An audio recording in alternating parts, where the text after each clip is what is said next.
Mahirap na nga eh. Ba't mo pa pahihirapin pa? Complicated na nga eh. Bakit mo pa i-overcomplicate? So, yun yung point of view ko. So, okay guys. Good morning.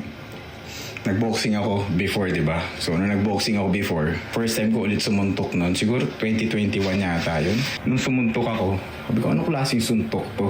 Ang hina. Tsaka wala akong coordination. Ipopost ko yung video ko nung time na yun. Okay?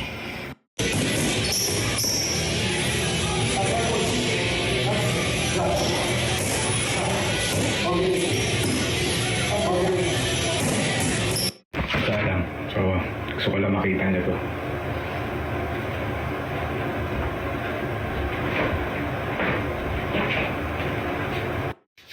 So, ang tagal ko nang hindi nagbo-boxing, hindi na ako nagbo-boxing, hindi na ako sumusuntok. Pero, yung katawan ko kasi ngayon, guys, ready siya palagi eh. So, papunta na ako dun sa sinasabi ko sa inyong goal ko before, na yung katawan na palaging ready. Kumbaga, ito yung sinasabi nilang hybrid. Pero, hindi ko kailangan mag-train ng specific sa kahit ano. So, kumbaga, nandun ako sa gitna. Yung training ko, nasa gitna, na kahit anong gawin ko, magagawa ko. Yun yung goal ko. So, magta-translate siya sa kahit anong gawin ko. Kagaya ng suntok. So, na-amaze lang ako kasi yung suntok ko ngayon, para na siyang latigo. Hindi na siya kagaya ng braso lang. So, para na siyang latigo. Nagsisimula siya dito sa paa. Sarap.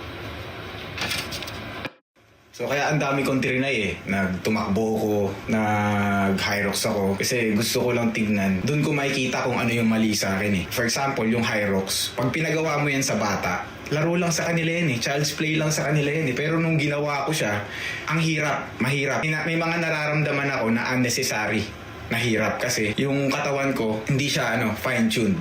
Diba? Hindi siya nakatune up para doon. So ngayon, yung goal ko, yung exercises ko, hindi lang siya pampapogi ng katawan. Actually, nafa-fine-tune niya yung katawan mo. Lahat, yung mga weakness mo, yung mga maliliit na weakness mo, napapalakas niya. Diba? So, simula pa lang to, marami tayong aabutin. So, pagdating sa pagbubuhat, babalik ako sa mga compounds na buhat ko before.